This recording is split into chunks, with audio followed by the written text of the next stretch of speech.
শুক্রবার রাতে ৪১৯ যাত্রী নিয়ে শুরু হবে চলতি বছরের হজ ফ্লাইট। উদ্বোধন করবেন প্রধানমন্ত্রী তারেক রহমান।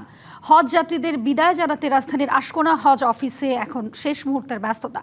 হজ যাত্রায় কারো অবহেলায় মুসল্লিরা ভোগান্তিতে পড়লে কঠোর ব্যবস্থা নেওয়ার হুঁশিয়ারি দিয়েছেন ধর্মমন্ত্রী।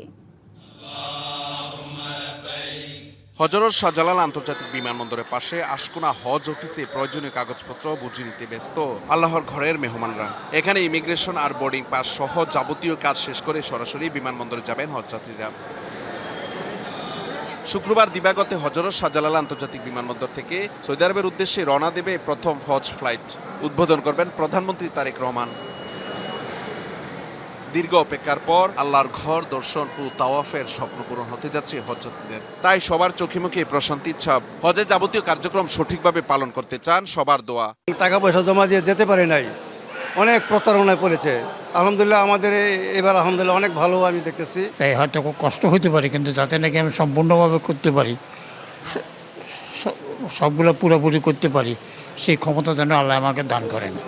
হজের আহকাম হুকুম আহকাম সঠিকভাবে পালন করতে পারি, সবার কাছে আন্তরিকভাবে দোয়া প্রার্থী। হজ এজেন্সিগুলো সংগঠন হাবের নেতারা বলছেন, হজ ব্যবস্থাপনা সুষ্ঠু করতে সরকারের সঙ্গে কাজ করে যাচ্ছেন তারা। আমাদের প্রায় অধিকাংশ বিষয়ই ইস্যু হয়ে গেছে। টেকনিক্যাল কারণে অল্প কিছু সংখ্যক বিষয় এখনো আন্ডার প্রসেস আছে। জাতীয় হজ কমিটির একটা মিটিং ছিল, সেখানে প্রয়োজনীয় সকল নির্দেশনাগুলো উনি দিয়েছেন। আমরা হাব সহ সম্মিলিতভাবে আমরা একটা সুন্দর হজ জাতিকে উপহার দেওয়ার চেষ্টা করব। 200-র বেশি সার্ভিস ও ফিচারে লেনদেনের সব বিকাশ অ্যাপে সম্ভব।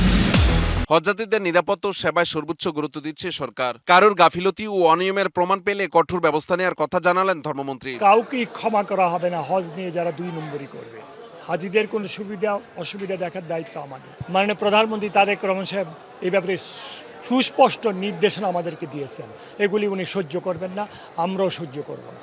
যে প্রশ্নগুলি আমাকে করেছেন সেই প্রশ্নের উত্তর আপনি পেয়ে যাবেন আগামী হজে ইনশাআল্লাহ। এবছর সরকারি ও বেসরকারি ব্যবস্থাপনা মিলিয়ে বাংলাদেশি হজযাত্রী ৭৮,৫০০ জন। Mahmudul Hasan Nazim, DBC news, Dhaka.